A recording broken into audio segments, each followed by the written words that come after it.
A independência do Brasil não é um acontecimento que se resume a 1822, e sim resultados de desdobramentos políticos anteriores, como a chegada da família real ao Brasil em 1808.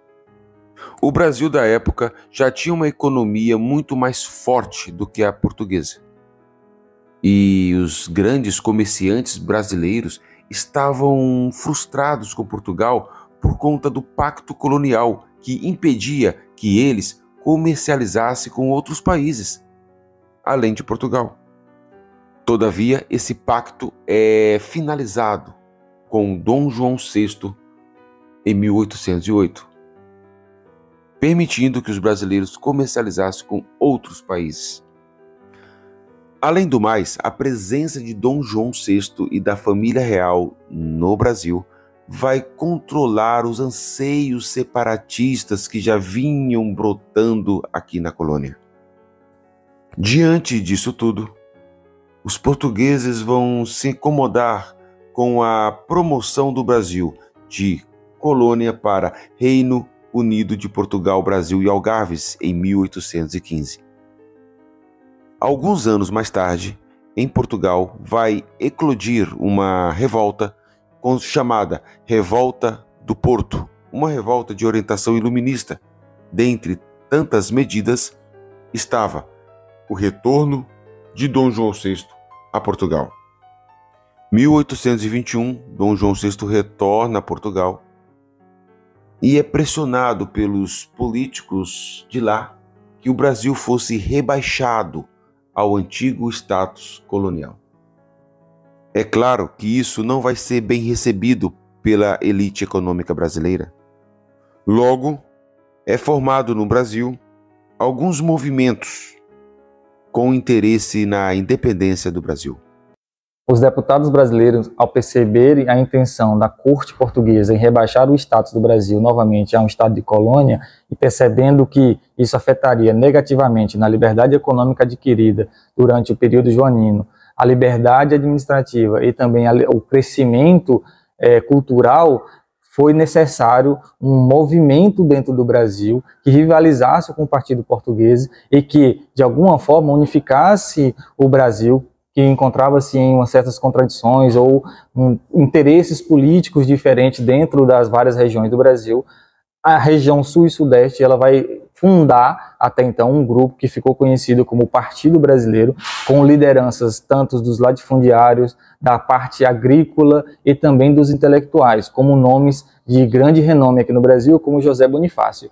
A intenção do partido era buscar, na figura de Dom Pedro I, a chance e a perspectiva da unificação entre Brasil e Portugal, ou até então a libertação, a emancipação, a independência.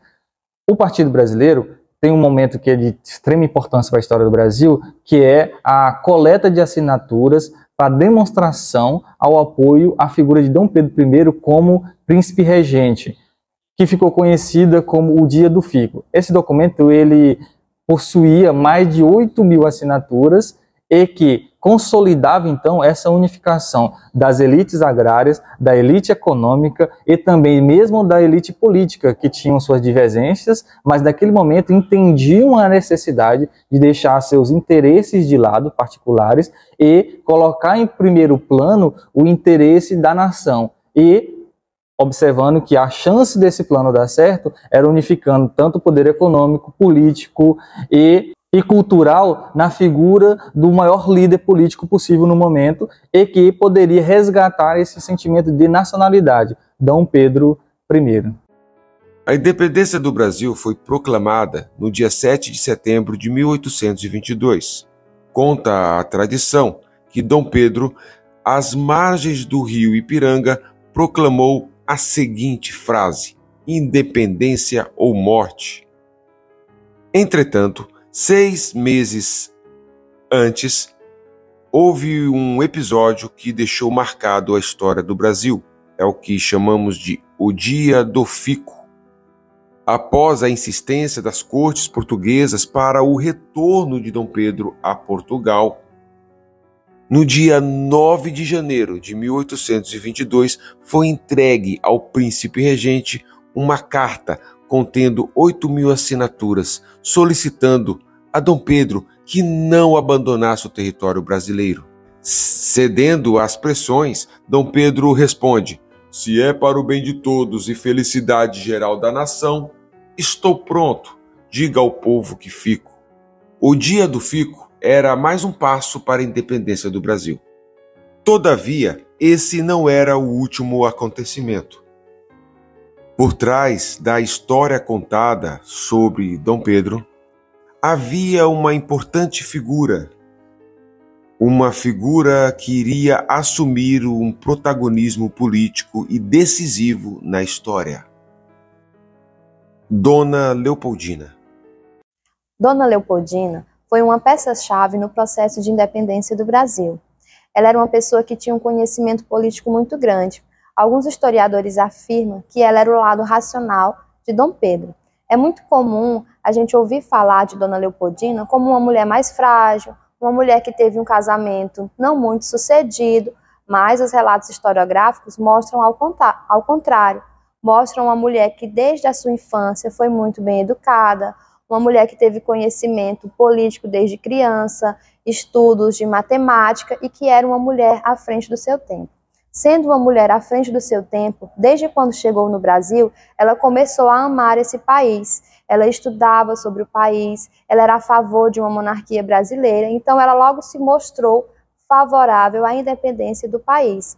Na ausência de Dom Pedro, Dona Leopoldina, ela assumia como princesa regente. E foi nesse momento que ela se articula com os patriotas brasileiros para o Conselho Estadual em favor da independência do Brasil. Ela fez articulação com José de Bonifácio, que facilitou todo o processo de independência. Em suas cartas, que ficaram aí como fontes históricas, ela relatava com sua irmã a ânsia e o desejo que ela tinha. Antes mesmo do dia do fico, isso já existia em seu coração, o desejo do Brasil se tornar um país independente. Ela era uma monarquista e ela isso que ela queria para os seus filhos. Ela pensava sempre nos filhos também. Era uma mulher feminina e nunca deixou de lutar pelos seus ideais. E isso se consolida com a independência do Brasil.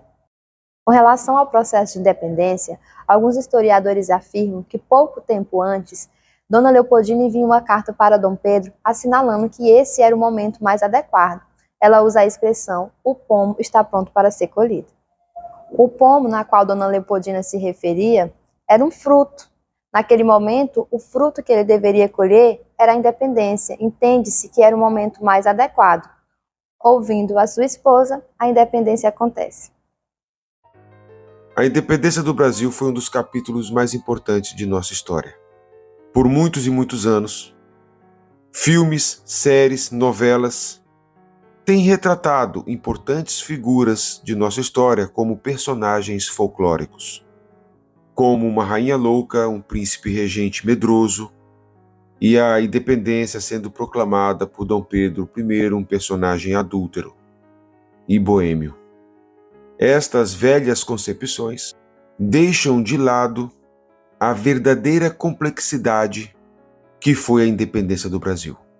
Questões políticas, econômicas, sociais, que ditavam o rumo desses acontecimentos. E você, prezado aluno, que gostou de nosso documentário, gostou dessa história, você é convidado a compartilhar com um amigo, se inscrever em nosso canal e deixar nas caixas de comentários suas sugestões, perguntas e dúvidas, que com certeza estará ajudando esse projeto. Seja CMTO News.